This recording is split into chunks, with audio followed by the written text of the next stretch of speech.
Hello friends, you are welcome to my channel NCERT power. आज के इस video में हम लोग एनसीईआरटी कक्षा 7 का अध्याय 3 दिल्ली 12वीं से 15वीं शताब्दी, इस अध्याय को बहुत ही विस्तृत ढंग से पढ़ेंगे। लेकिन उससे पहले संघर्ष करो, अभी बहुत दूर जाना है। जिन्होंने कहा यह तेरे बस का नहीं, अभी उन्हें भी करके दिखाना है। तो चलिए इस अध्याय को शुरू करते हैं। लेकिन इससे पहले जैसे कि हमने आपको अध्याय 2 राजा और उनके राज्य में बताया, यानी पिछले अध्याय में आपको बताया कि कैसे चोल वंश अपने राज्यों में एडमिनिस्ट्रेटिव यानी कि प्रशासन व्यवस्था यानी अपना प्रशासन चलाते थे। और मैंने आपको साथ ही यह भी बताया कि त्रिपक्षीय संघर्ष यानी ट्रिपर्टाइज स्ट्रगल क्या है। जैसा कि गुर्जर प्रतिहार, राष्ट्रकूट और पाल वंश ये तीनों आपस में ही लड़ते रहते थे। क्यों? क्योंकि ये सुप्रीमेसी ऑफ कन्नौज यानी कन्नौज पे अपना प्रभुत्व स्थापित करना चाहते थे। जब ये आपस में लड़ रहे होते हैं, यानी जब त्रिपक्षीय संघर्ष भारत में हो रही होती है, तब ये मैसेज होता है यानी संदेश होता है किनके लिए? विदेशी आक्रमणकारियों के लिए, कि अभी भारत के अंदर राजनीतिक अस्थिरता है। जब ये आपस में लड़ रहे होते तो इस कारण इनका ध्यान विदेशी आक्रमणकारियों पर नहीं जाता है, और यही समय होता है कि भारत के ऊपर विदेशियों का आक्रमण होता है। और इस अध्याय के माध्यम से हम 12वीं से 15वीं शताब्दी के बीच जितने भी वंश मतलब भारत में आई, उनके बारे में हम इन अध्यायों के माध्यम से पढ़ेंगे, जिसमें प्रारंभिक तुर्की शासक, खलजी वंश, तुगलक वंश, सैयद वंश, लोदी वंश इत्यादि के बारे में इस अध्याय के माध्यम से जानेंगे। तो चलिए इस अध्याय को शुरू करते हैं। जैसा कि हमने अध्याय 2 में देखा कि कावेरी डेल्टा जैसे क्षेत्र बड़े राज्यों के केंद्र बन गए थे। क्या आपने गौर किया कि अध्याय 2 में ऐसे किसी राज्य का जिक्र नहीं है जिसकी राजधानी दिल्ली रही हो? इसकी वजह यह है कि दिल्ली महत्वपूर्ण शहर 12वीं शताब्दी में ही बना। आगे तालिका 1 पर नजर डालिए।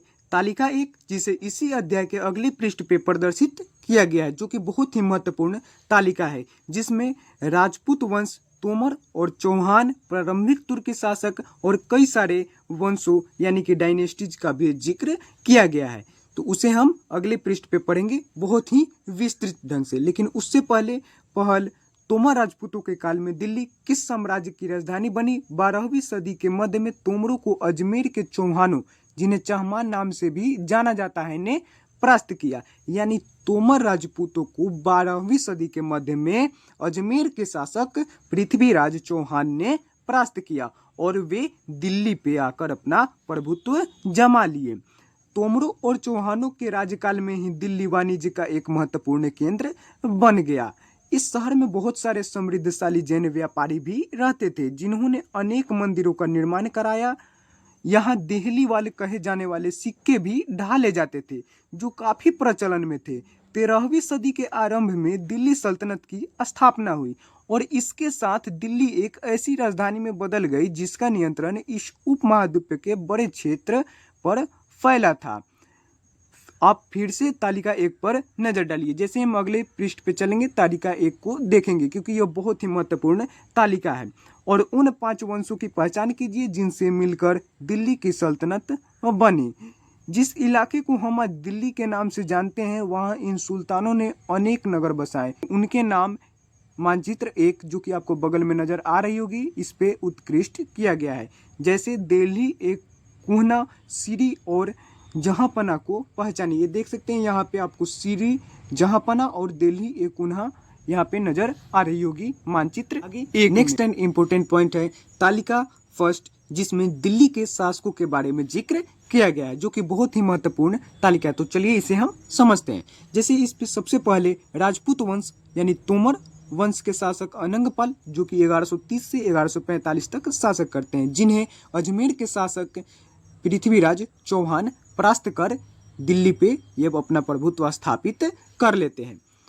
और पृथ्वीराज चौहान का शासक 1175 से 1192 तक ही चल पाता है। यह इसलिए होता है कि इसी उपमहाद्वीप के यानी भारत के ही एक दूसरे शासक जो कि पृथ्वीराज चौहान से विद्रोह किए गए रहते हैं, वे कौन रहते हैं? जयचंद्र। जयचंद्र जो होता है वह मोहम्मद गौरी से मिलकर पृथ्वीराज चौहान को हरा देता है। कौन? तो मोहम्मद गौरी 1192 में। मोहम्मद गोरी को पृथ्वीराज चौहान ने भी परास्त किया था। कब? तो 1191 में। लेकिन उस समय पृथ्वीराज चौहान ने बहुत बड़ी गलती कर दी मोहम्मद गौरी को छोड़कर, और एक साल बाद ही, ठीक उसी के एक साल बाद 1192 में मोहम्मद गौरी और जयचंद्र दोनों मिलकर पृथ्वीराज चौहान को परास्त कर दिए। और यहीं पे शुरू होती है जो मोहम्मद गौरी होते हैं वे दिल्ली पे खुद शासक न कर वो अपने गुलाम कुतुबुद्दीन ऐबक को वहाँ का शासक स्थापित कर देते हैं। किसको? तो कुतुबुद्दीन ऐबक को।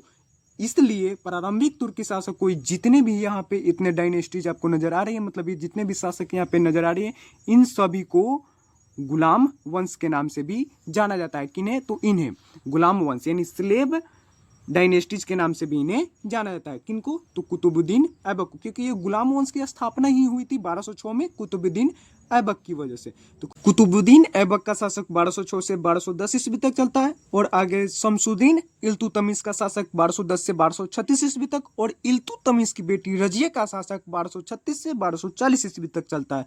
और इसके बाद गयासुद्दीन बलबन जो कि तुर्की शासक के ही में ही आते हैं, इनका शासक 1266 से 1287 ईस्वी तक चलता है। और इसके बाद जो नए वंश का उदय होता है वे होते हैं खलजी वंश, जिनका शासन 1290 में शुरू होता है। जिनके पहले शासक होते हैं जलालुद्दीन खलजी, जिनका शासक 1290 से 1296 ईस्वी तक चलता है। और दूसरे होते हैं अलाउद्दीन खलजी, जिनके शासक 1296 से 1316 ईस्वी तक चलता है। और इसके बाद जो नए डायनेस्टी यानी दूसरे वंश का जो उदय होता है उनमें शामिल होते हैं तुगलक वंश, जिनके पहले शासक होते हैं गयासुद्दीन तुगलक, जिनका शासक 1320 से 1324 में खत्म हो जाती है। यानी 1320 यानी 14वीं शताब्दी के शुरू बोल सकते हैं। यानी 14वीं शताब्दी के आरंभ में गयासुद्दीन तुगलक, जिनका शासक 1320 से 1324 ईस्वी तक चलता है। और इसके बाद आते हैं मोहम्मद बिन तुगलक, जो कि एक मूर्ख शासक के नाम से भी जाने जाते हैं। इनका शासक 1324 से 1351 ईस्वी तक चलता है। और इसके बाद आते हैं फिरोज शाह तुगलक, जिनका शासक 1351 से 1388 ईस्वी तक चलता है। और इसके बाद जो नए डायनेस्टीज का उदय होता है उनमें शामिल होते हैं सैयद वंश। सैयद वंश के बारे में यहाँ पे एक ही शासक का जिक्र किया गया है, लेकिन सैयद वंश में 4 शासक थे। कौन कौन? तो खिज्र खान, और इनके बाद आते हैं मुबारक शाह और मुहम्मद शाह, जिनके बारे में यहाँ जिक्र नहीं किया गया। केवल खिज्र खान के बारे में ही बताया गया है कि जिनका शासक 1414 से 1421 तक होता है। और इसके बाद जो नए वंश का उदय होता है वे होते हैं लोदी वंश।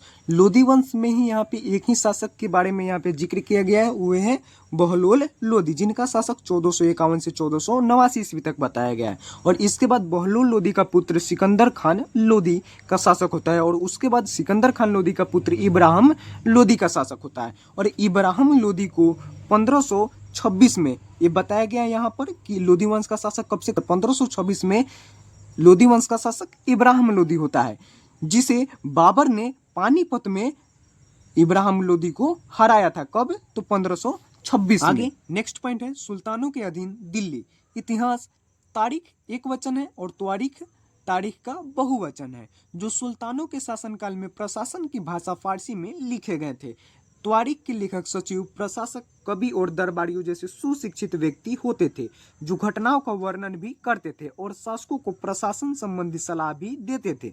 वे न्याय संगत शासन के महत्व पर बल देते थे। आगे एक न्याय चक्र को प्रदर्शित किया गया है, जो कि 13वीं सदी के इतिहासकार फक-ए-मुदबिर ने लिखा था, जिसमें इन्होंने बताया कि राजा का काम सैनिकों के बिना नहीं चल सकता और सैनिक वेतन के बिना नहीं जी सकते। वेतन आता है किसानों से एकत्रित किए गए राजस्व से, मगर किसान भी राजस्व तभी चुका सकेंगे जब वे खुशहाल और प्रसन्न हो।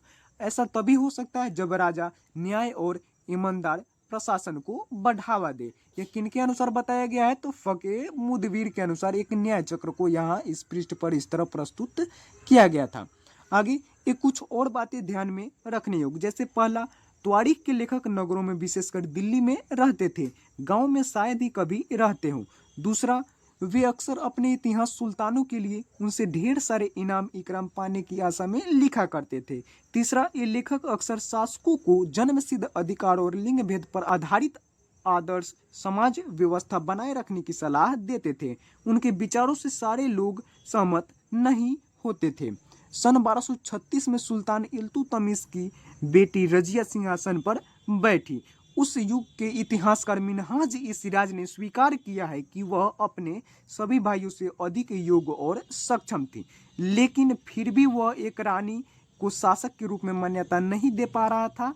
दरबारी जन भी उसके स्वतंत्र रूप से शासन करने की कोशिश से प्रसन्न नहीं थे। सन 1240 में उसे सिंहासन से हटा दिया गया। किसे? तो इल्तुतमिश की बेटी रजिया को। आगे नेक्स्ट पॉइंट है रजिया के बारे में इस समय के इतिहासकार मिन्हाज सिराज के विचार। मिन्हाज सिराज का सोचना था कि ईश्वर ने जो आदर्श समाज व्यवस्था बनाई है उसके अनुसार स्त्रियों को पुरुषों के अधीन होना चाहिए और रानी का शासन इस व्यवस्था के विरुद्ध जाता था। इसलिए वह पूछता है खुदा की रचना के खाते में उसका ब्यौरा चूंकि मर्दों की सूची में नहीं आता, इसलिए इतनी शानदार खूबियों से भी उसे आखिर हासिल क्या हुआ। तो रजिया ने अपने अभिलेखों और सिक्कों पर अंकित करवाया कि वह सुल्तान इल्तुतमिश की बेटी थी। आधुनिक आंध्र प्रदेश के वारंगल क्षेत्र में किसी समय काकतीय वंश का राज था। उस वंश की रानी रुद्रमा देवी, जिनका शासक 1262 से 1289 के बीच था, के व्यवहार से रजिया का व्यवहार बिल्कुल विपरीत था। किनके व्यवहार से? तो रुद्रमा देवी के व्यवहार से रजिया की व्यवहार बिल्कुल अलग थी। रुद्रमा देवी ने अपने अभिलेखों में अपने नाम पुरुषों जैसा लिखवाकर अपने पुरुष होने का भ्रम पैदा किया था। एक और महिला शासक थी कश्मीर की रानी दिद्दा, जिनका शासक 980 से 1003 तक था। उनका नाम दीदी यानी बड़ी बहन से निकला है। जाहिर है प्रजा ने अपनी प्रिय रानी को यह स्नेह भरा संबोधन दिया होगा। यह सभी किसके बारे में बताया गया है? तो रजिया के बारे में इन सभी से जोड़ा गया है, सभी स्त्री शासकों से। आगे नेक्स्ट पॉइंट है खलजी और तुगलक वंश के अंतर्गत प्रशासन नजदीक से एक नजर। दिल्ली सल्तनत जैसे विशाल साम्राज्य के समेकन के लिए विश्वसनीय सूबेदारों तथा प्रशासकों की जरूरत थी। दिल्ली के आरंभिक सुल्तान विशेषकर इल्तुतमिश सामंतों और जमींदारों के स्थान पर अपने विशेष गुलामों को सूबेदार नियुक्त करना अधिक पसंद करते थे। इन गुलामों को फारसी में बदंगा कहा जाता है तथा इन्हें सैनिक सेवा के लिए खरीदा जाता था। उन्हें राज्य के कुछ बहुत ही महत्वपूर्ण राजनीतिक पदों पर काम करने के लिए बड़ी सावधानी से प्रशिक्षित किया जाता था। वे चूंकि पूरी तरह अपने मालिक पर निर्भर होते थे, इसलिए सुल्तान भी विश्वास करके उन पर निर्भर हो सकते थे। आगे नेक्स्ट पॉइंट है बेटों से बढ़कर गुलाम। सुल्तानों को सलाह दी जाती थी क्या? तो जिस गुलाम को हमने पाला पोसा और आगे बढ़ाया है उसकी हमें देखभाल करनी चाहिए, क्योंकि तकदीर अच्छी हो तभी पूरी जिंदगी में कभी कभी योग्य और अनुभवी गुलाम मिलता है। बुद्धिमानों का कहना है कि योग्य और अनुभवी गुलाम बेटों से भी बढ़कर होता है। जैसा कि हमने पिछले पृष्ठ पे ही देखा कि किस तरह इल्तुतमिश सामंतों और जमींदारों की जगह पर अपने ही गुलामों को प्रशिक्षित कर लगाते थे। आगे खलजी तथा तुगलक शासक बदंगा का इस्तेमाल करते रहे। बदंगा जो कि गुलामों को कहा जाता है, जैसे कि हमने पिछले पृष्ठ पे पढ़ा, और साथ ही अपने पर आश्रित निम्न वर्ग के लोगों को भी ऊंचे राजनीतिक पदों पर बैठाते रहे। ऐसे लोगों को सेनापति और सूबेदार जैसे पद दिए जाते थे, लेकिन इससे राजनीतिक अस्थिरता भी पैदा होने लगी। गुलाम और आश्रित अपने मालिकों और संरक्षकों के प्रति तो वफादार रहते थे, मगर उनके उत्तराधिकारियों के प्रति नहीं। सुल्तानों के अपने नौकर होते थे। फलस्वरूप किसी नए शासक के सिंहासन पर बैठते ही प्रायः नए और पुराने सरदारों के बीच टकराहट शुरू हो जाती थी। सुल्तानों द्वारा निचले तबके के लोगों को संरक्षण दिए जाने के कारण उच्च वर्ग के कई लोगों को गहरा धक्का भी लगता था, और फारसी तारीख के लेखकों ने निचले खानदान के लोगों को ऊंचे पदों पर बैठने के लिए दिल्ली के सुल्तानों की आलोचना भी की है। आगे सुल्तान मुहम्मद तुगलक के अधिकारी जन, जिनके बारे में यहाँ पे बताया गया है। किनके बारे में? तो मुहम्मद तुगलक के, जिन्हें मैंने आपको पहले ही बताया कि इन्हें बहुत ही मूर्ख शासक भी माना जाता है। जैसा कि ये यहाँ पे देखिए साबित हो जाएगा। ये देख सकते हैं सुल्तान मुहम्मद तुगलक ने अजीज खुमार नामक कलाल, जो कि शराब बनाने और बेचने वाला था, वह और फिरोज हज्जाम जो कि नामक नाई था, और मनका तवाख नामक बावर्ची और लड्ढा तथा पीरा नामक मालियों को ऊंचे प्रशासनिक पदों पर बैठाया था। 14वीं शताब्दी के मध्य में इतिहासकार जियाउद्दीन बर्नी ने इन नियुक्तियों का उल्लेख सुल्तान के राजनीतिक विवेक के नाश और शासन करने की असक्षमता के उदाहरणों के रूप में किया है। आगे पहले वाले सुल्तानों की ही तरह खलजी और तुगलक शासकों ने भी सेना नायकों को भिन्न भिन्न आकार के इलाकों के सूबेदारों के रूप में नियुक्त किया। ये इलाके इक्ता कहलाते थे और इन्हें संभालने वाले अधिकारी इक्तादार या मुक्ति कहे जाते थे।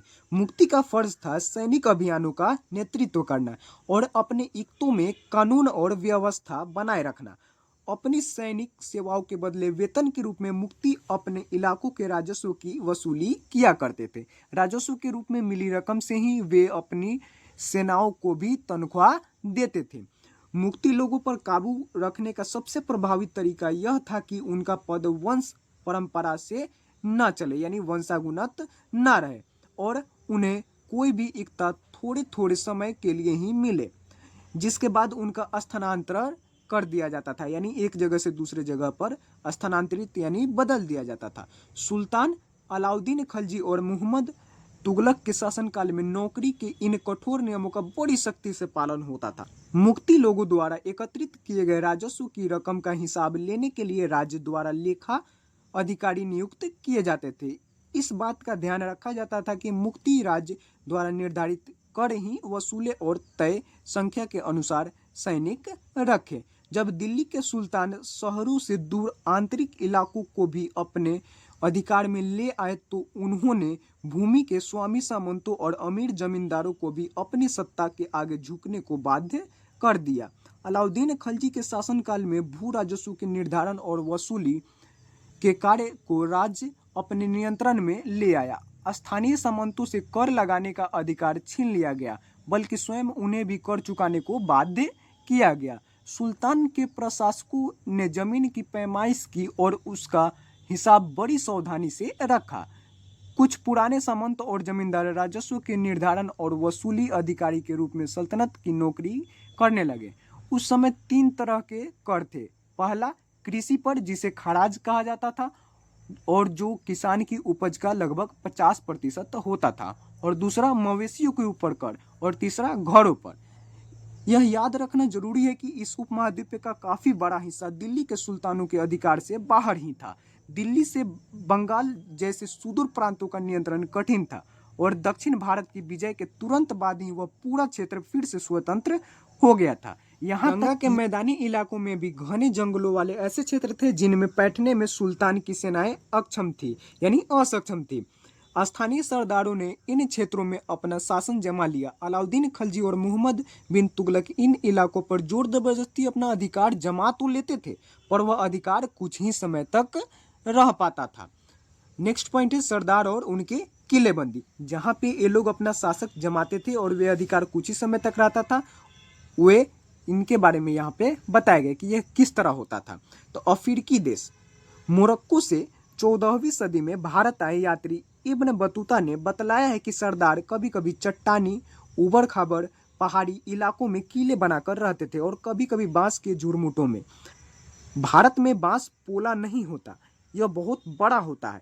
इसके अलग अलग हिस्से आपस में इस तरह से गुथे होते हैं कि उन पर आग का भी कोई असर नहीं होता और वे कुल मिलाकर बहुत ही मजबूत होते हैं। किनके द्वारा बताया गया है? तो इब्न बतूता के द्वारा।